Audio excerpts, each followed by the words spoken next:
Hi, everybody. Welcome back to Barely Filtered. I'm so excited about today's episode. I have been casually stalking this woman for some time now. She has a podcast of her own called The Sabrina Zohar Show.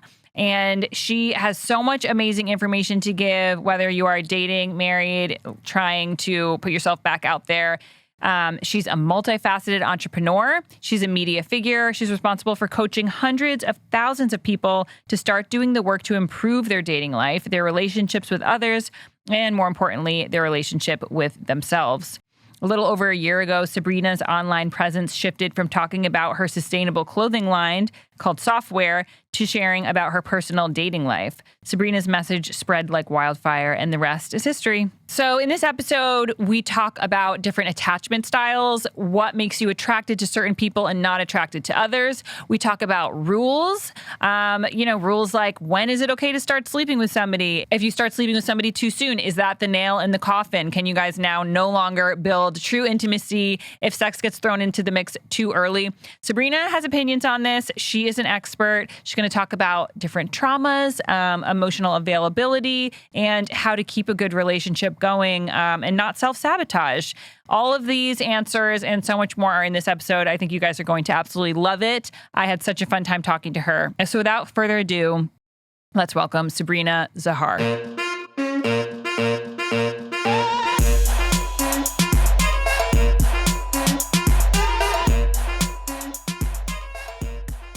Hi, everybody. Welcome back to Barely Filtered. I am so excited about today's episode because I have on a real life dating and relationship expert coach. So you're not just going to hear me and my theories today. And I mean, it's pretty amazing that you have a career of this and people are trusting you with their relationships. And one thing that I think I've learned through my dating experience is like, there really are things that you should and shouldn't do. I think a lot of people think that, one, they're the exception to the rule, and two, that, like every relationship is so different, but there really kind of is a formula. Is this true? 100%. I think we all want to feel like we're such snowflakes, right? Like, oh, I'm so unique. This doesn't happen to anybody else, until we start to realize, like, one, psychology and neuroscience are pretty universal. Right. We all have a brain. We all have a nervous system. And more often than not, what we really want to look at is like, where'd you learn this behavior? How did your childhood manifest into the adult that you are? And I try to stay away from, we're not blaming anybody. It's not shaming anybody. This isn't like, oh, let's talk shit about your parents and rip them apart. But what it is, it's about understanding and validating the experiences that you had and taking full accountability of how we show up in our adult relationship. So I'm really excited and honored to be here and talk to you about this. Thank you so much. And people can find you. She has a show of her own called The Sabrina Zohar Show. And I'm assuming you talk all about relationships and dating and... Yeah. And, really at the end of the day, what it really comes down to is like, how do you come home to yourself? And that's the bulk of the work. Yes, dating, relationships, friendships, colleagues, work, whatever the fuck we want to talk about, they all fit back into, am I choosing myself and how am I showing up for myself? And so that's it. I really was talking about dating heavily for a while. And then a lot of the people are now in relationships and we're evolving the conversations, because if you can come back home to yourself, you can show up differently in every area of your life. Yeah. And it's funny, the other day I was talking to a psychologist friend of mine, Dr. Dow, who actually has been on my show. He does ketamine assisted therapy with me. And one of the things I was like, wow, I'm learning so much about myself and other people through dating. I'm like, how do married people learn about themselves? And he's like, with the person that we're married to. I'm like, oh, yeah. So it doesn't just stop after you find your person. No, I have to say, one of my friends mentioned, because she's been married to her partner. They were together since they were 16 and they're now mid-30s. And she always laughs and she's like, people think that dating is when the work starts. It's the relationship when it starts, because you are triggered and you don't have anywhere to run, right? When you're dating somebody and you're like, oh, you said something I don't like, well, I don't have to deal with this anymore. Right. But when that person's in your face and you're like, oh shit, I share a house with you, I can't just bolt out. It really forces you, it's a mirror. It forces you to see the things that you don't necessarily want to see. Whether you choose to do anything about it, different story. Yeah. I mean, I feel you. I was married. I was in a relationship for 8 years. We were married for under 3. Learned a lot in that situation. I, obviously pivoted. Now I'm divorced. I've been dating. And I had no idea about things like attachment styles. I had no idea about being in your masculine or being in your feminine. Are these topics that you kind of touch on too? How do you feel about those? Absolutely. So attachment styles, it's important to understand attachment styles for yourself. And I think it's been really hijacked in the, whether it's fucking TikTok University or wherever people are getting their information, we hear all of this villainizing, right? Oh, well, the anxious person, at least they're communicating. It's like, no, you're constantly talking. That doesn't mean you're communicating. And the avoidant person, they're the worst. It's like we have this just really warped view of what attachment styles really are. And I think we've kind of swept through and said, oh, well, this person's avoidant without really understanding, like, what does that actually mean? How does that manifest? So I love attachment styles to understand ourselves.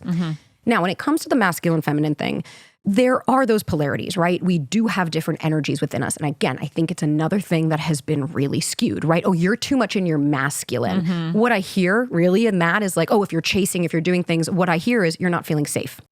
And when you feel safe, right? If I really, like with my partner, and it was just a weird random story I'll share, but like one night we were hugging or something and he started tickling me. And I was like, no. And, I was kind of and he was holding me and I just kind of like fell into his arms. And we just had a moment and he was like, oh, you're in your feminine. And it kind of hit me. And I was like, I realized in that moment, I was like, no, I feel really safe with you. And when I feel safe, I can disarm, right? I don't feel like I need to come after you, chase, pursue, run. I feel like I can receive. And for my partner, when he feels safe, he can be in his quote unquote masculine, which means he can protect and he can provide.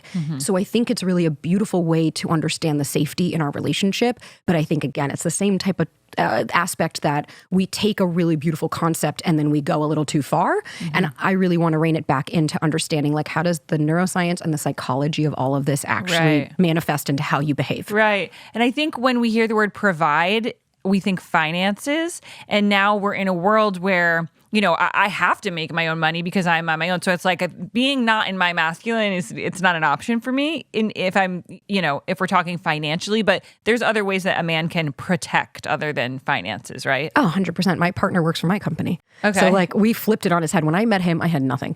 I had my clothing company software that was, struggling at the time just because I was a small nobody. I had no followers, like nothing. And when I met him, that's actually what started our career, was like me talking about my relationship with him and how it was evolving and growing, and we were working through it. Fast forward, he lost his job in tech, started working for me. How does he provide in the house? He cooks and cleans. He does all the cooking in the house. He takes the garbage out. He takes care of the dog. How do I provide? Well, I take care of the financial. Instead of cleaning the house, I'll pay for the cleaners to come and he'll do his part. We work as a team because at the end of the day, if I'm going to come from my ego of like, well, you have to provide for me. Right. So then if I'm going to look for someone financial, what I also have to remember is like nothing in life is free.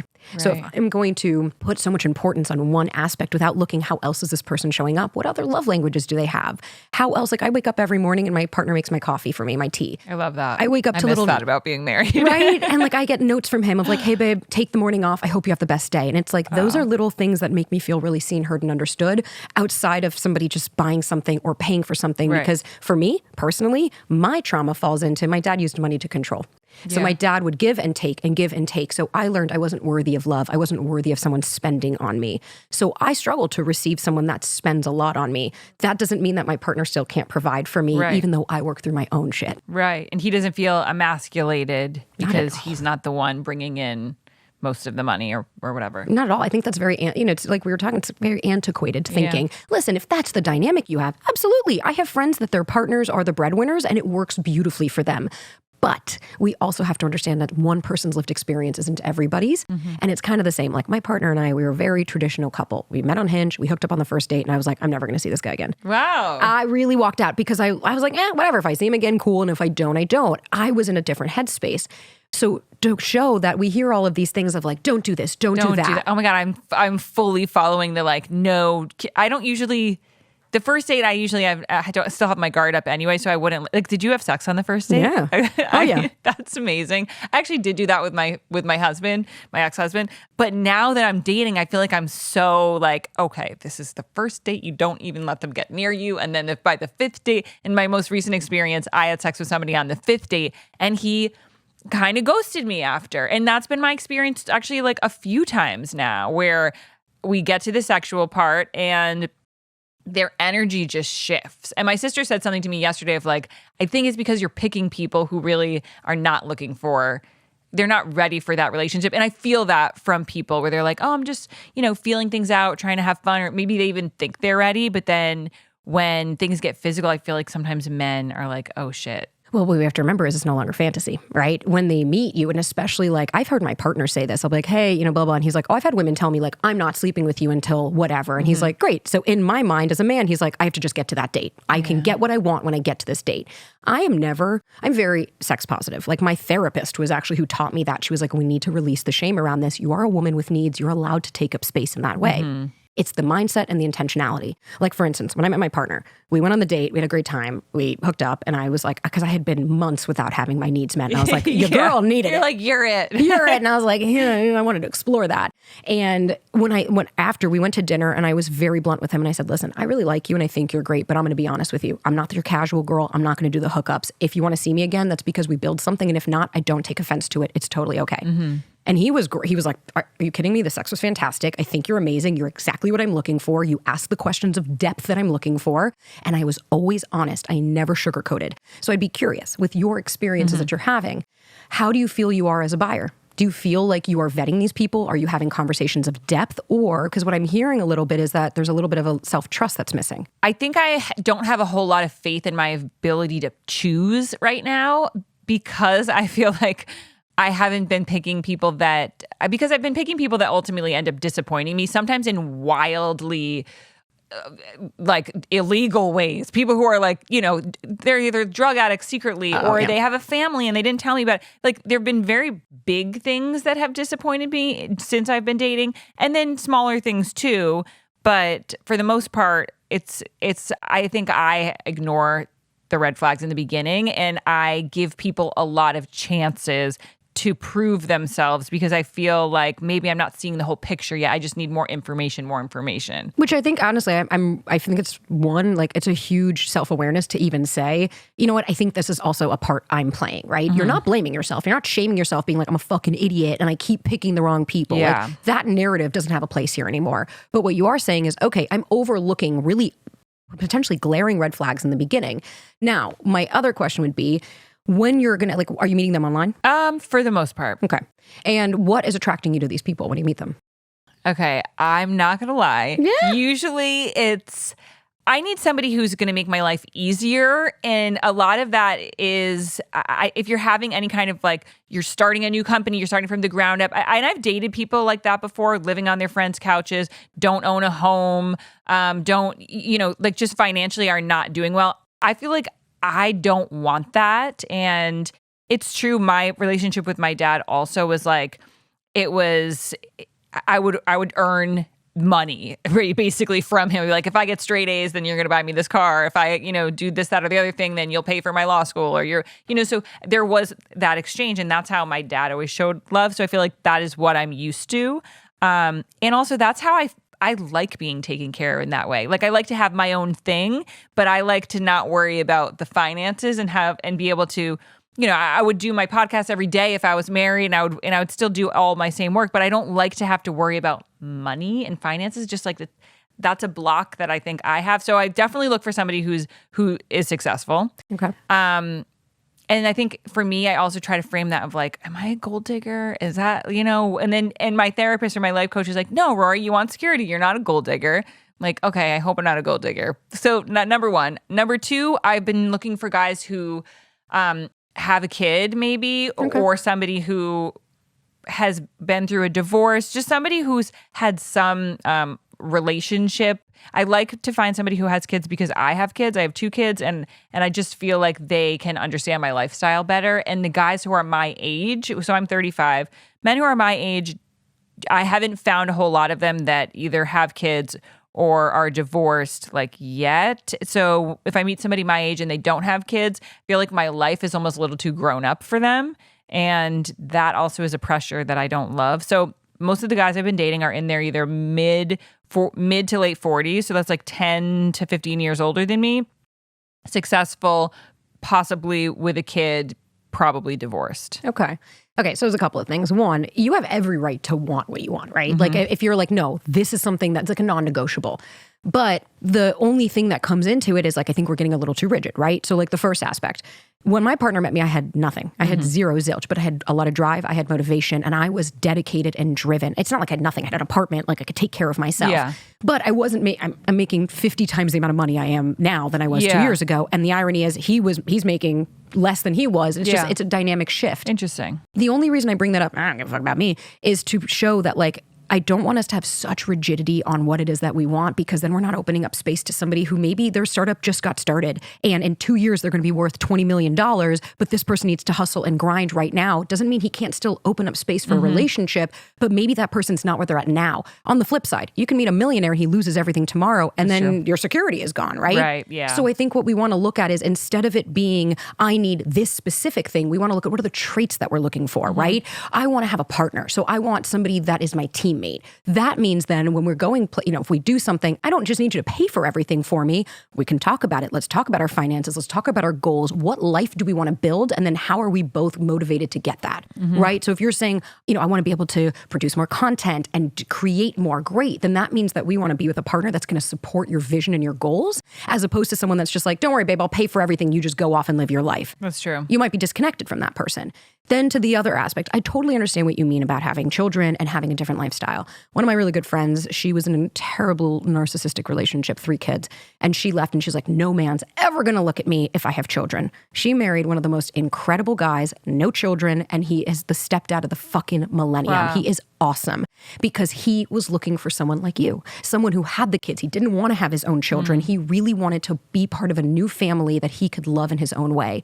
And that's the only reason I bring this up, is what I'd love us to focus on is more, what's the depth and the qualities that you're looking for, right? Like, if I want a relationship, I want to feel seen, heard, and understood. I want to feel safe with this person. I want to feel like there's reciprocity, there's consistency. The person I go to bed to is the person I wake up to, because you could lose everything else, but you're not going to lose that part of that person. I've met plenty of successful dudes that are fucking pieces of shit. Yeah. Plenty, Same. especially in LA. And that's more so because we have to remember what happens with these guys that are in their mid to late 40s that are single and successful. There's an ego that comes with that. You're right. And I just don't want you, because you are a goddamn prize. You are a dime that's top of the line. Thanks. And it's true. And you deserve someone who sees that within you. And I'm with you. You don't need to date a bartender that lives on their couch and like is 45 and still can't even like afford to pay for lunch. Yeah. But I think that we can maybe shift what it is that we're looking for so that you can identify, how do I want to feel with this person, right, versus what are these characteristics in this checklist that they have to match?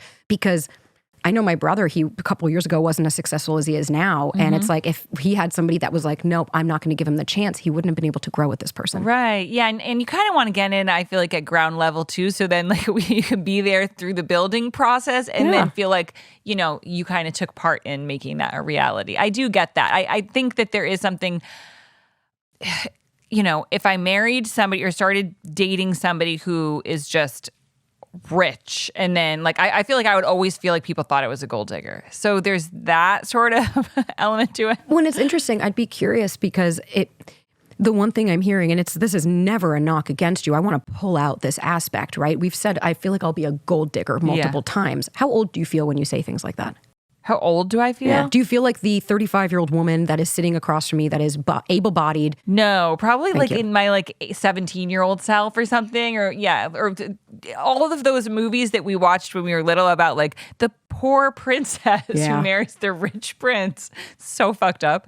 But let's also even correlate that to your dad, right? Yeah. So if he used money and you had to earn his love, you had Yeah. to prove yourself in order to get something. Yeah. That could be the version of you that's like, hey, I don't want to do that anymore. Just take care of me now. Yeah. And that's why you're now like, you can show me, you can prove it to me. Yeah. So, and there's nothing wrong with that. But what we want to understand is, okay, if that's a teenager, then maybe how can we support her to let her know, like, hey, we don't need, first of all, you don't need to prove it to anybody. You don't need to earn anybody's love in that way. Money is not the only way someone can love you, and we can take care of ourselves, because oftentimes what happens is there's a little inner child in there that doesn't believe that you can take care of Right. her. And she's worried saying, can someone else come and save me, when she needs you?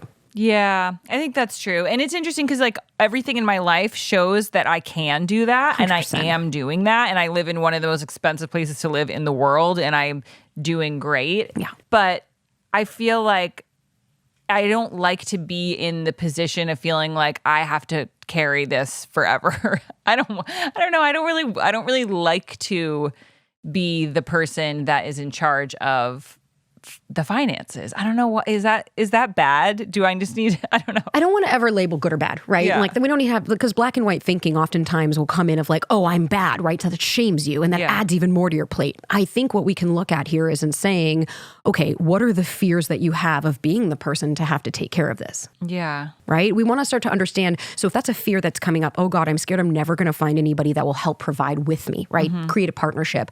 What we would want to look at is like, what part of you is coming out? Is that the teenager that feels what she's scared of happening if you do have to be the person to take care of things? Does she not believe that you'll be able to? Yeah. Right?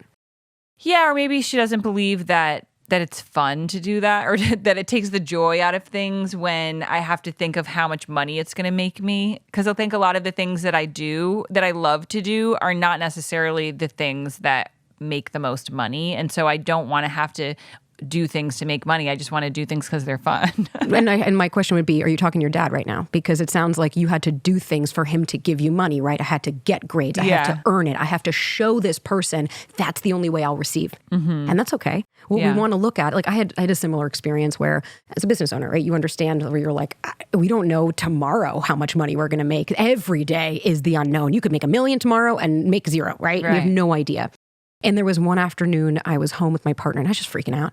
I was on my loop. I was on my little sab. And I kept saying, you're not going to take this from me. And my friend, she's a neuropsychotherapist, Britt Frank, and she's like, come here, let's talk about this. What do you mean, who's going to take this from you? And I kept saying, the internet, the trolls. And she's like, really? Is that it? And I just broke down and I was like, I'm saying this to my dad. You're not going to take this from me because you've taken everything from me all of my fucking life. You always baited with money and you always told me I'm not good enough. No man's ever going to do this. And now I was scared that any schmo out there was going to take this from me because I built it. And the reason that I bring that up is because then in that moment I was able to say, what does that little sab need? She needs me. She needs me to let her know, like, hey, look, let me show you my license. Let me show you my bank account. Look what we've built because of you. Right. And it alleviated the fears to say, I can do this. I am capable.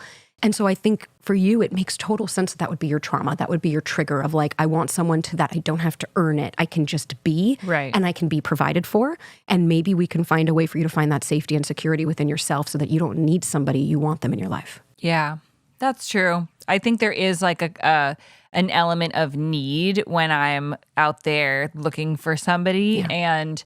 But I have been going on a bunch of dates, and like most recently, I have been going out with this guy who's like not the typical person that I would normally go out with. Like he's definitely shorter than me, even though he said that he wasn't on his Been there, dating done app. that. Yeah, if they say 5'9", they're actually 5'6". Yeah, anything under 6 feet is not. Yeah, exactly. But I'm okay with that. Like I'm actually very flexible about looks and height, and I'm not shallow in that way. I feel like it's definitely an energy thing for me. But this is somebody who is like kind of nervous around me, and I don't know. I'm trying to, this is what I do. I just keep giving chances and because like I'm waiting for something to click, and I think I waste a lot of time waiting for something to click. Do you think you're supposed to just know the first one or two dates? It took me 3 months to realize that I wanted to be with my partner. Really? Because he's more avoidant. He's very shut down. And I would see these glimmers of like his sense of humor. Like at the time he lived with he and his roommate at the time were supposed to get a house, and it fell through. So they were like, fuck it, let's just get a place. We need it for a year. So when I met him, they had just moved in. They're like, it didn't work out. The place we were going to buy didn't pan out. And when I'd see him around his friend, who's his best friend now, always has been, he's hilarious. And I saw my partner really open up, but then when he'd be with me, he'd be a little bit more stoic and shut down. And so I saw these glimmers, and he wanted me after 3 weeks, was like, can we be exclusive? And I was like, nope, not ready for that. Can you be my girlfriend? I was like, nope, not ready for that. Like I was never rushing it because I wanted to make sure we go slow, even though we hooked up on the first date. Those aren't mutually exclusive. But I wanted to make sure I didn't want just a relationship. I wanted the relationship for me. I wanted somebody that I felt really confident with. So I think what I would be curious to ask you is, how do you feel when you're with him?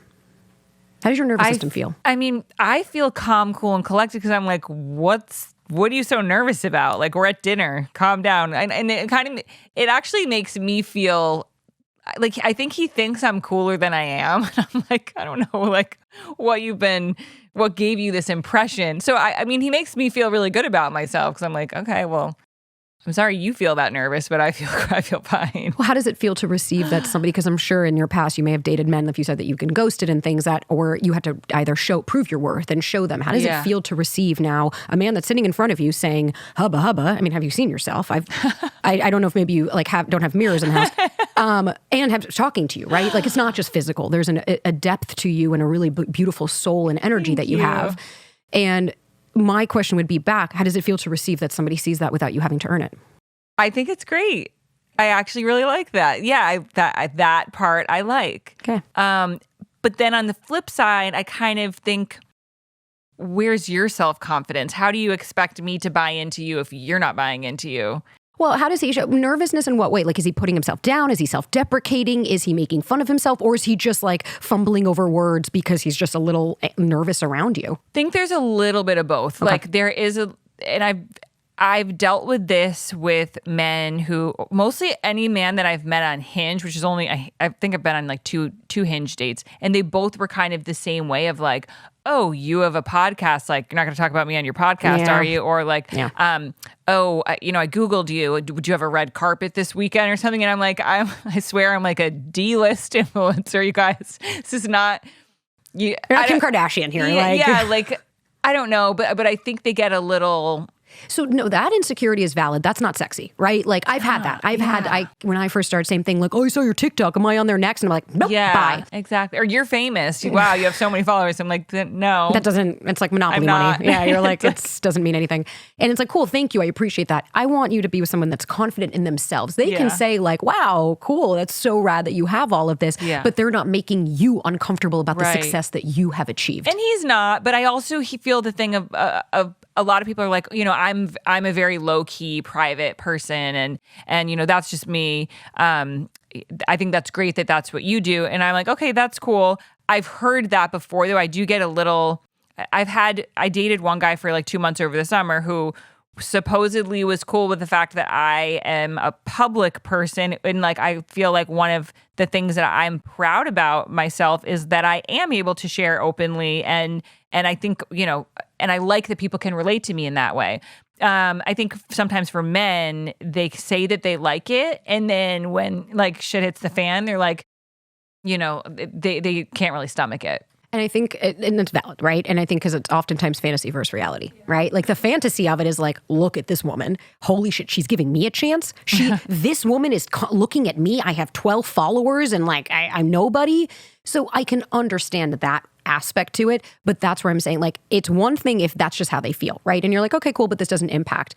Really the way to do this is by being unapologetically yourself of like, you have a first or second date going and being like, yeah, I have this event tomorrow night. I'm really excited about it. See how they react. Yeah. Right? If they're like, oh, whoa, red carpet. And you're like, no, thank you. I know. It's so annoying when people do that. And I've seen with my sisters too, like one of my sisters who's now married, but she was on the cover of Sports Illustrated in a bikini. Her boyfriend was like that. He knew she was a bikini model. And then like, as they started dating, he's like, oh, you're posing in your underwear. Like, you're so thirsty. She's like, didn't you know who I was before we?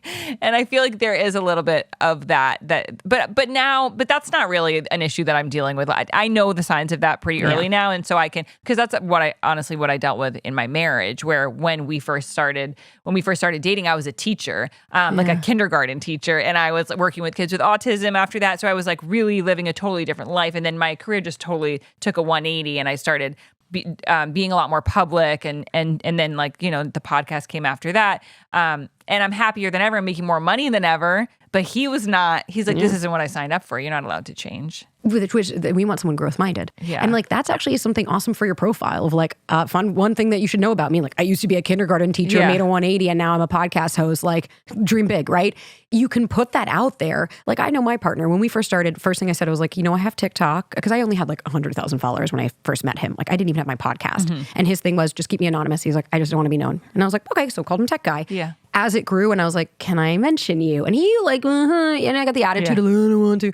Now he's on videos. He does segments with me. He does In the Trenches. He's my COO. Like he really embodied it because he started, what we always say is like, I'm the picture, he's the frame. And so I get to be the color, the bright, the personality, and he gets to be my structure. So maybe it's about also dating somebody that is confident in their career, right? So maybe it's dating somebody that's completely out of all of this, someone who's in tech. And maybe biased. That would be cool. Right? I like that. I feel like I need somebody who's really good at making short videos and maybe long form videos. Anybody out there, if you just so happen to own a camera as well. But it's also do like podcast clips. It's about finding somebody that's secure in their career so that when you guys can come together, because let's say you meet a photographer, or and I hear this all the time. I've dated photographers, so I know it, but I get written in every day of like, I'm dating this photographer, I'm jealous, and he has all these beautiful women. And it's like that insecurity is going to fuck your relationship. I have been on set 1,000 times. I have never, except once he was a creep, and that was a different story. I have never in a professional setting had anybody inappropriately touch me or look at me. Even if the photographer and I are jiving, it's never happened.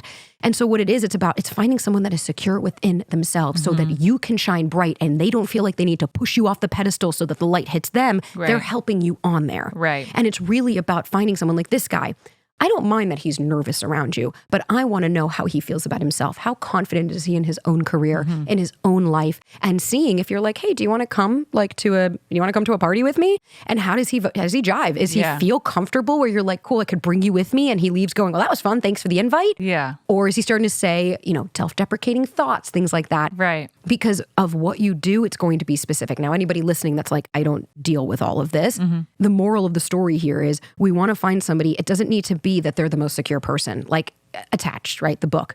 They came out saying 50% of the population is secure, 25 is avoidant, 25 is anxious. Amir Levine, who wrote the book, came out a few years ago, not even, and he was like, I need to talk about this. 50% is not an accurate number. He was like, it's significantly less than that. Yeah. And he even said, I was way too hard on the avoidant. I did not give them the compassion and grace that they deserved. So he has been open about that. And when we think about, I don't need you to find the most secure person. That person might not actually exist out there in the walking life. What I want you to find is someone growth-minded, somebody that is willing to say, you're right, I do have shortcomings. I do want to work on that. You mean a lot to me. Whatever this is, I'm willing to work on it. Because that right there is a secure and healthy relationship. Two willing participants that will say, no matter what, I'm willing to put this until we both decide no more. That's what matters. I feel that. Where are they? Where they at? Exist, baby. I promise. I met my partner at Hinge. I did. I think at the end of the day, too, it's like we have to look. It's like I did a podcast the other day and she was like, I don't understand. Why am I not meeting somebody? I'm so intentional. I meet these guys. They want to hook up. And I said, give me your profile. It was one of the worst profiles I had seen. Everything was very sexualized. It was a lot of faux selfies. Yeah. There was she was trying to be funny on it and it really did not land. And I think what we also want to look at is, and I can look at that later of yours, but like, what are we putting out there, right? Yeah. How are we presenting ourselves? Like on my profile, first thing it said is, you should go out with me if you're growth-minded. I am not interested in casual or a pen pal. I'm interested in somebody that is actively seeking, like doing work on themselves and is intentional with the way that they date similar to me. I cannot tell you how many men were like, oh my God, this is a breath of fresh air. Yeah, I'm going to copy that. I'm going to use that word for word. I'll just send it to you. And like my partner, his profile said, what is one thing that you changed your mind about recently and what prompted the change? And it shows you, right? How growth minded are you? Right. Because if someone's like, I don't know, that like, I was always right. And I'm still right. Yeah. Like I was always right. And that like, I proved it. And you're like, wow. Or if someone's like, I don't know, you, and it's like, you can tell the depth. And I think what a lot of people are scared of, I hear it all the time. My friend texted me yesterday. She's like, I'm dealing with this guy. I don't have any clarity. Am I too much if I ask? And I was like, first of all, again, where'd you learn that from? Second of all, if you waste someone's time, you waste a part of their life. So I want everyone to hear that. You waste your own time. You're wasting a part of your own fucking life because you're not getting these years back. This is the youngest I will ever be right now, right? Every second that goes by, I'm not getting this time back. So what I want us to look for is, how am I showing up for myself and am I choosing myself? Because if I love myself more than the need to be loved by other people, I don't really give a fuck if you walk away because I asked you what we're doing here. You did me a favor. But the more emotionally unavailable the partner that we're going after, we have to look at ourselves and say, how am I showing up? Right. Yeah. Okay. So I'm just thinking of the last couple guys, and the problems that I've encountered were, one, I wasn't sexually attracted to them and I was waiting for that to happen and it kind of never did. And then it caused some weird dynamics where I don't think they felt that I was excited about them and we kind of it was like, who's going to end things first, that sort of thing. Fun game. Yeah. And then the second one is that I do feel like I tend to find something sexy about somebody who's not totally emotionally available, because I like that work of being like, I want to crack you, until you just get obsessed with it. And that's kind of what, and then I end up getting my feelings hurt because, ultimately they can't really be emotionally available, and they're not really looking for a relationship, and that can only go on for so long. So we only obsess over people that don't make us feel safe. And that is because that's probably familiar to you, right? Proving your worth, trying to get your dad to invest in you. And that's what we have to say. So if you're dating emotionally unavailable people, we'll talk about that one. If you're dating emotionally unavailable people, a part of you is also emotionally unavailable. I feel that. Like, I do think something about these guys feel a little more safe than the ones that come on and are like, I'm in. And that happened to me recently with another guy, and we had a great first date. Then he sent me flowers, then he wanted to go on a walk, then he wanted to, and I'm just like, that's overwhelming. You're scary. Well, because what's happening, your nervous system, right? Your nervous system was bred to know that I have to earn it, I have to work for it, just stuff it down and do what you need to do. Yeah. So the safety of these emotionally unavailable guys is because you don't actually have to show parts of yourself. You don't have to be as vulnerable. You don't have to get rejected for who you are. You can just keep playing a game and then go after them. If I can change them, I can fix them, they'll love me. That's just taught, right? Like that's where we go back to that inner child work of like, how old do I feel when I say things like that? Where did I learn this from? What is it representative of for me, right? Like God, I'm sure you could relate to this. When I lived in Venice, there was this like total babe that went to my gym, and did he surf and had a studio apartment? Probably. He was like this big like creator, YouTuber, influencer, like massive. And like, he was not all that. Like even my friends were like, dude, what is it about this guy? And I'm like, I don't know. And I was obsessed. I was limerence all day. And it was like, we went on one date, right? Like it was nothing. And I couldn't eat. I couldn't sleep. I was so dysregulated. Then when I started to really unpack it, I was like, okay, what would it represent if he chose me? Oh, that I am actually good enough. That someone cool that other people like chose me, which means I am worthy of that. Look, my dad was wrong. There's nothing wrong with me. And then going after this emotionally unavailable person just reaffirmed my core belief. See? Well, I couldn't change him. It's also called repetition compulsion. Repetition compulsion is a Freudian term that essentially means you're going to date the parts of you that are unhealed, and hoping that if you could get the emotionally unavailable guy to say, no, you're worthy. See, fuck you, dad. All of that goes away. Yeah. It doesn't work. So that's that one aspect, really right? doesn't. No, it doesn't. Then when we go to the attraction piece, I don't want you to do charity work, right? You don't have to convince yourself. You don't have to like, what I always say is like rule of thumb. I don't have rules, but if we're going to, first thing, when you're on a date with somebody, if they touch you, right? Like I always try to do some kind of physical contact. I'm not asking you to be P and V, but I'm saying like touch an arm, right? Touch a leg, something, some kind of like, see how you feel. Then at any point, if somebody kisses you and you are not feeling it, KO, done. Stop convincing yourself. That's it. It does. I'm tired of hearing this like, well, it'll grow. It's like, if you want it to grow, you can convince yourself. But if you really, like when my partner kissed me, I wasn't attracted to him prior. It's not that I was just kind of like, he's not my type. When he kissed me, I was like, whoa. Yes. Where did that passion? I kind of think this kiss rule, I think you're onto something with the kiss rule. Because the last guy he did the tongue all the way down the throat. And I was just like, wow. Like in my head, I'm just like so mind boggled. But I'm like, does that work for other women? Is there something that, and he actually said to me, why do you keep pulling back when I try to kiss you? And I said to him, I was like, I'm afraid you're going to choke me with your tongue. Like you're like, I still have tonsils, man. Like I can't, like it's dangling back there. I'm like, I can't work with this. But then other guys who I've had amazing kisses with, then it's just, there was a whole other host of reasons why. Right. Yeah. It's more just in that regard, right? If you're on a date with someone and you're like, I'm just not sure. If they touch you and you move out of the way, or they kiss you, that's it. I don't want you to kiss, because then that's when it gets uncomfortable that you're like convincing yourself. Right, and they can feel that. That happened with Paul. He would like touch my leg and I'd kind of shudder. Yeah. And then I'd like ask my sisters, I'm like, do you ever kind of like shudder when the person that you're dating touches you? And they're like, no. Yeah. That's not good. That's your body. And that's what we have to look at. To your point, oftentimes when we self-abandon, that's self-abandoning, right? Instead of listening to your gut that's like, hey, I don't love this. That's your inner, that's your little, that's the protector parts coming out to help you of like, this doesn't feel good. Would we self-abandon? What we're telling ourselves is like, fuck you, I don't really care about what you have to say. Your needs don't matter. He's choosing us, so shut your mouth. Yeah. Instead of, hey, I'm going to explore this. When he touches me, I just don't feel a connection. I'm not going to force this. Right. You don't have to, just because you meet a nice person on an app doesn't mean you have to date this person. Yeah. When I shifted the way I dated, when I started setting boundaries, when I showed up, unapologetically. First date, I asked my partner, like, do you want marriage? Do you want kids? How's your last relationship So we doing been? this? What do you think? Kids? I wanted to make sure, because I'm like, listen, baby, I'm 34, right? Like, if I want, because I'm not like a kids person myself. And I wanted to make sure, because if he's like, yes, I'm dying to have 5, I'd be like, great, find someone else. I'm not your girl. Right. And it's less of, I wasn't saying like, just because I say I want a relationship doesn't mean I want one with you. But I want to make sure that you and I align on similar goals, morals, ethos, and ethics. That will say, great, let me go on another date. For anybody that's, I would never ask that in a first date. It's like, let's talk about your emotional unavailability then. Because if you're, again, choosing yourself more than the need to be chosen by other people, do I give a shit your opinion of me? Not really. I care more about my own. Right. I care about choosing myself and listening to my gut, because you know what? I did that. I was the poster child for anxious attachment. I texted a guy 173 times because he ended it after 3 dates with me. I was off my fucking rocker. I couldn't sit still. I would take naps during the day. I needed somebody to save me, and I came and saved myself. Yeah. And then it was, I don't need you. Did you have a pivotal turning point? Or was it something that happened gradually? It took a few years. I married my father. I married a man that was like textbook. Oh, so you're divorced too? Yeah, it was like a very quiet, like we just kind of like did it because we were impulsive. And I was like, let's just go to the courthouse and do it. And I was like, why did we do this? Yeah. We lasted a year. And like we just didn't, it's never been like a public thing because it wasn't a public thing. Right.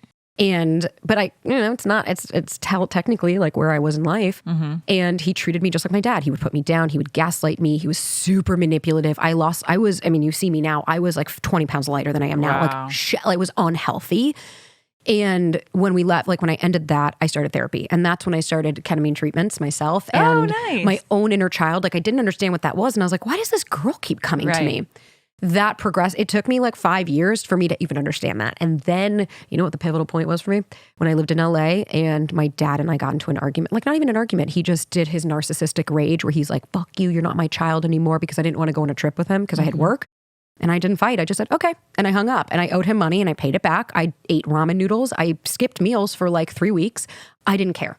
For me, I was going to get my freedom. I kind of feel like we have a similar pivotal moment. So people who have listened to my podcast know that I had this very traumatic vacation with my family and back in November.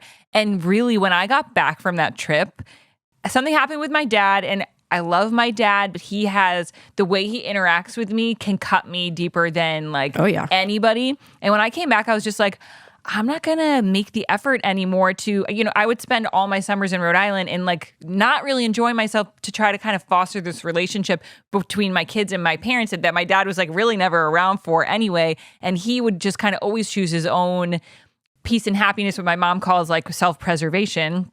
She's an enabler. And I found myself just constantly being put out trying to make them happy. And I feel like when I got back from that trip, I'm like, I'm not going to do anything I don't want to do anymore for men to feel comfortable. Good. Because what you did. It was a huge epiphany. You have to remember, your father is who you're truly scared of losing, right? Like when we're saying, I'm scared of losing him, like, right, in the dating world, it's like, it's not about these people. You don't know this person. You've known this person for fucking 2 hours, man. Right. You're not scared of losing them. That's that little girl saying, but dad, please don't leave me. Or mom, right? Right. Or caregiver, please don't leave me. What you're doing is you're telling your little, I don't really care anymore. I choose you. I don't care about them. We don't need to perform for them anymore. Because now, who are these people? You'll be scared less to lose them when you stood up to the big bad wolf. Right. And for me, it was that. I told my dad I'm done. And every guy I dated thereafter, I started setting boundaries. I started saying no. I started learning my strength until the point where I was dating a guy 5 days before I met my partner.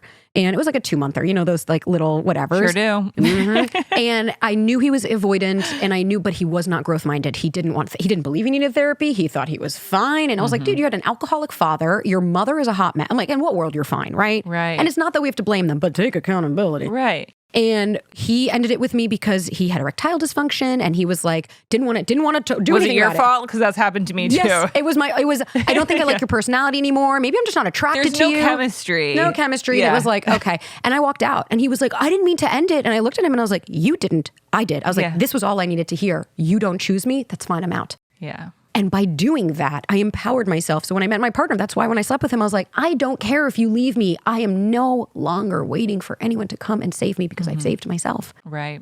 And that doesn't mean you still can't be bummed, can't be sad, can't be upset. You are allowed to feel every emotion that you're feeling. We don't need to gaslight ourselves of like, get over it. You're being dramatic. Feel it and process it. And, right? 2 conflicting thoughts is a huge sign of growth. I can really miss someone and I can know they're not right for me. Right. I can care very deeply about you and know that I need boundaries for you, like my dad, right? Yeah. And now we have a very bullshit surface relationship because I won't allow any more than that. I love that. And I also feel like it can be applied for people who are married, for people who, even with friendships.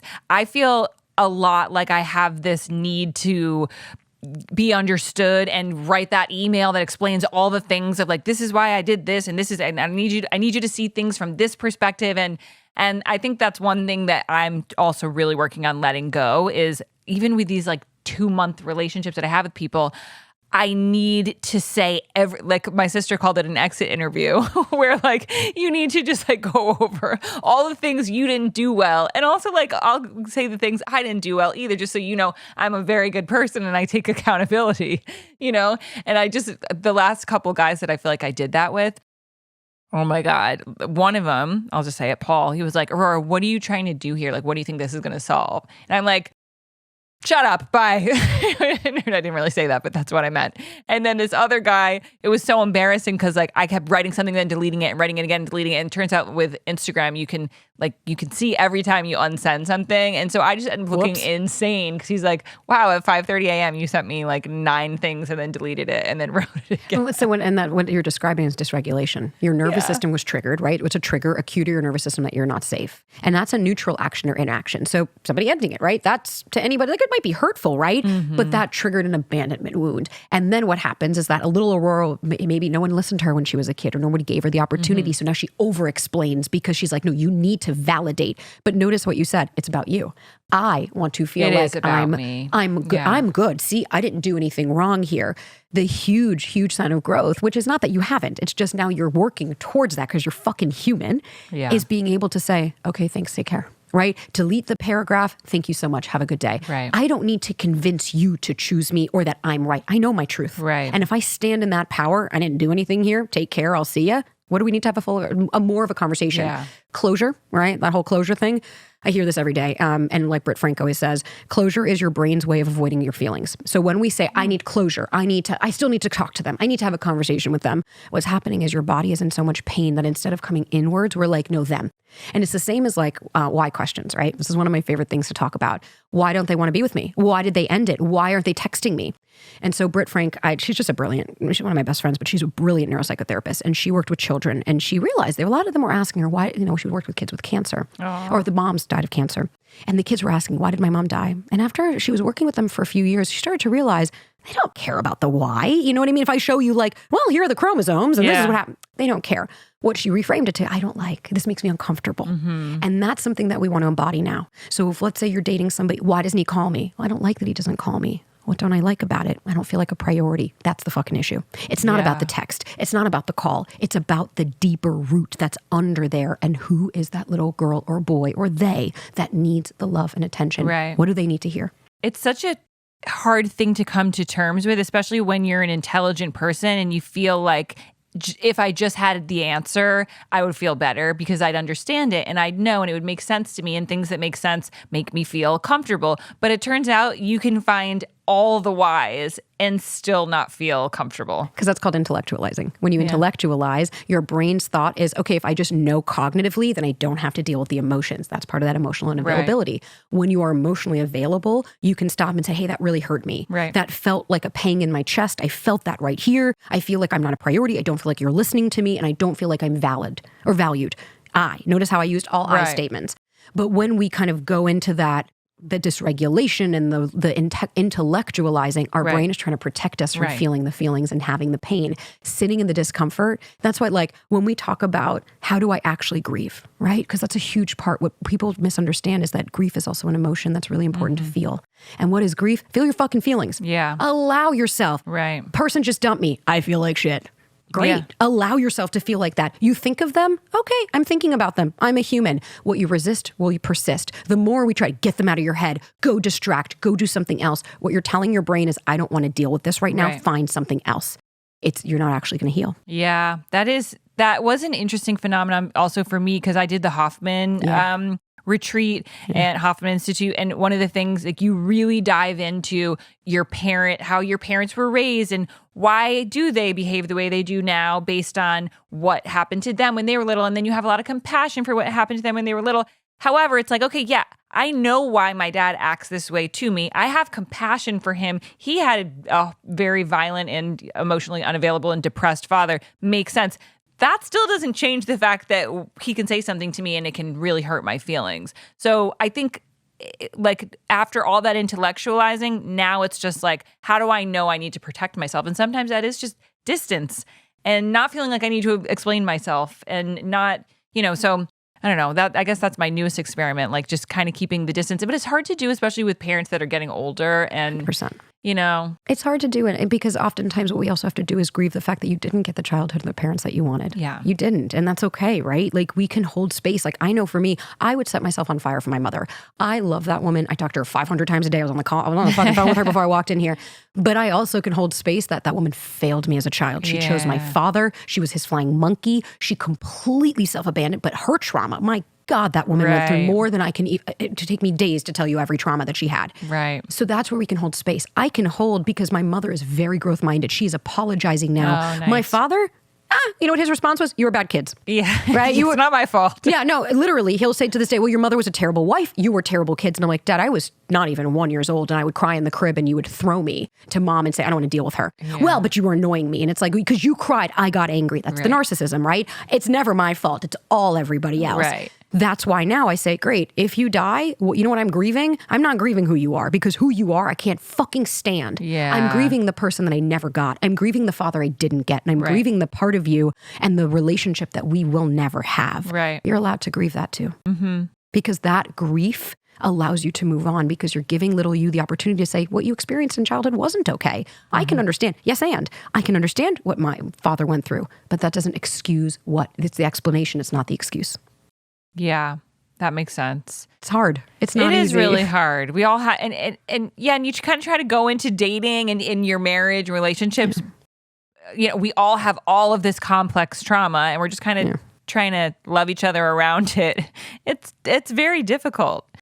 It is, but it's really worth it when you dive in, right? Because anybody listening, if you have a pattern, right? If you're like, oh, I always date this, or I keep having the same situations, the common denominator is you. It is not your fault and you're not to blame, but we have to look at, how am I showing up? What is my part in this? How am I, right? So if my father caused me to have intense anxiety, that's not my fault, but it is my responsibility to heal it now.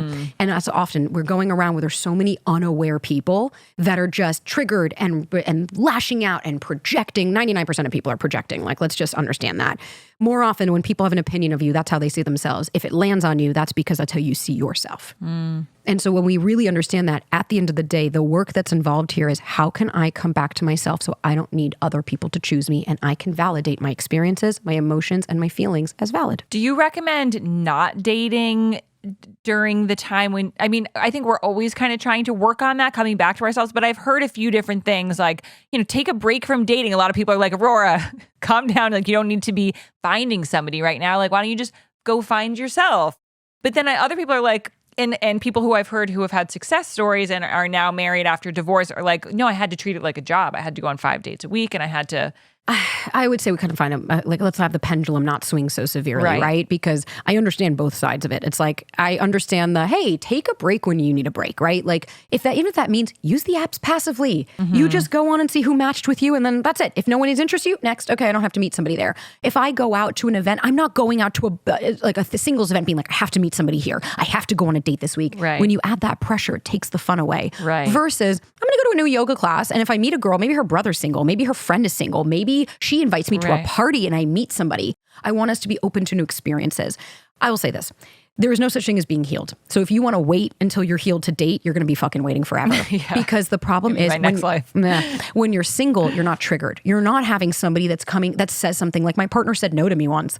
There's nothing wrong with that, right? And I lost it internally because it reminded me of my dad and da-da-da. Yeah. I had to work on that. I removed myself. I regulated, and I was like, Sabrina, that's your partner. He's there for you. And then I said, hey, babe, moving forward, could you just say this? And he was like, you're right. That was really dismissive of me. Yes. You hurt in relationships, but you heal in relationships. What I would say is this: date when you feel like you are ready to handle when you have the tools and the bandwidth to handle it. Yeah. When you have the tool, right? Because if you're dating and you go on one date and you're up in arms, you're crying hysterically because this person didn't call you back, you don't have the tools and the bandwidth to handle the situation. Yeah. That's when I would say, go to therapy, talk to somebody, work with somebody, learn how to find yourself. But I hear it every day of girls are like, I know what you mean now. I stayed a year single. I healed. I felt so strong. The second I went on a date, that person triggered me and I felt like a child again. Right. But you need the tools to be able to say, wait a minute, I need to regulate, come back to myself. I got this. And it's a journey. And just regrouping. I do feel that. Like one of the things I've also learned, don't go on a date if you don't feel that well. Like if you feel a little under the weather, don't go. If you feel tired, like you had a long week, it's not a good time to date. But, and I did get into this momentum of feeling really good, and I was on a good, I felt really good in my body and I was being really healthy and everything. But I liked the fact that I didn't have a crush on anybody, because it can be so stressful when you do. And so I was like, I like not having a crush on anybody. I feel great right now. And then I was like, okay, maybe this means I'm ready to go on a date. And then, of course, this person who I didn't even really like triggered me in all these ways that were actually so important for me. And there's ways that I dealt with that I can see I'm learning. 100%. Like I pulled out of that one when it was clear to me that he was not ready to be in a committed relationship, and that's one of my non-negotiables. Fuck yeah. So here we go. I'm learning slowly but surely. Because it's progress, not perfection. Yeah. Right? Like I wouldn't believe you if you were like, I know everything. I'd be like, that's lame. At 35, you know everything. When what's going to happen for the next 40, 50 years, God willing that you have those years. What I look at is every day I get triggered because I'm human. And every day I find as an opportunity for growth. Anything that happens to me, even when we both are on the internet, you get a troll, you get an attack, you get a comment, you get a 1-star review, you get somebody that just, I don't like how she talks. I don't like her cursing. And it's like, when I hit me, I look at this as, oh, that's my core belief. You don't like me. I don't really give a fuck what you think of me. Yeah. If that lands on me, then that shows me that there is a little girl that needs me. What you said is in the past already for me. I see it as an opportunity for growth. So I want everyone to see that dating doesn't have to be a job. Dating doesn't have to be an interview. Dating doesn't have to be, it's in addition, not instead of. It's part of your life. And do that when you feel like you are living a robust, beautiful life. This person's in addition to your life. They are not instead of. Yeah. Love that. That's my mama. I mean, we could go on forever. I hope that, thank you so much, by the way. I mean, I have so many other questions that I could ask you. I know that people are going to take so much of this. I mean, whether or not you're dating or you're in a relationship, honestly, it's how are these people being a mirror to us, right? Yeah. So it doesn't stop when you get into a relationship. Oh, no, it just begins. Yeah. Really, because we're seeking patterns, right? Like that's what I do, and that's what I love, is starting to identify what are your patterns, how can we rewire your brain. Here's a fun fact we'll leave everybody with. It takes 300 repetitions for your body to remember a move. So you have to do something 300 times for your body to engage the correct muscles, right? Think about the gym. It takes 3,000 repetitions to create a new neural pathway. So anybody that's listening, if you're at number 1, you got 29.99 left to go. Yeah. Don't stop. Right. Give yourself, right? Journaling, habit stack. If you're like, oh God, I don't do anything and I want to do all of this, start to very small, incremental, almost insultingly small steps. Right. Let your nervous system acclimate to this new safety that you're creating. Right. That's why New Year's resolutions don't work, right? Oh, I'm going to lose 100 pounds on January 1st. And then your nervous system's like, you fat fuck, you haven't left the couch, right? Like go back, because it's not designed to keep you, it's designed to keep you safe. It's not designed to help you grow. Right. So when we know how to work with our nervous system and our brains and our bodies, then we can see that a relationship is just another level of growth and a new pinnacle that we can reach. So get excited. Right. Yeah, I love that. Wow. Okay. Well, I have so much to think about and a lot to consider, but I feel like I'm on the right track. I feel like some of the things you said were validating what I'm doing. So I actually feel pretty good about that. I definitely have some improvements to make, but where can people find you? And do you work one-on-one with people? So I'm actually writing my first book right now. So I'm pausing. So you're busy. Oh, she's a busy girl. So I got the podcast, The Sabrina Zohar Show, and it's a lot of solos and me just like, I talk for a long time, as you guys know. You're good at it though. Thank you. And we have like therapists and experts. It's all about like, how can we like hack, right? And figure this shit out. The Sabrina Zohar Show on Instagram, or Sabrina.Zohar on TikTok. And if TikTok is still around, Insta and YouTube, all that fun shit. But yeah, I'm really focused right now on like, how can I help people in a more of a broader scale? Because I was taking 20 clients a week. Wow. Yeah, for the last 2 years. And I'm like, your girl had to stop. So Yeah, we that's a have, lot. it's a lot. So I have like a coach that's now taking everybody on my behalf. But I'm just Nice. excited that I can be here. And thank you for having me. Thank you so much. I know so many people are going to be so helped by so many of the things that you said, and that's the point of this whole show, guys. So get better as I get better. I don't know. We're on this together. I love that. Okay, over and out. Thank you so much.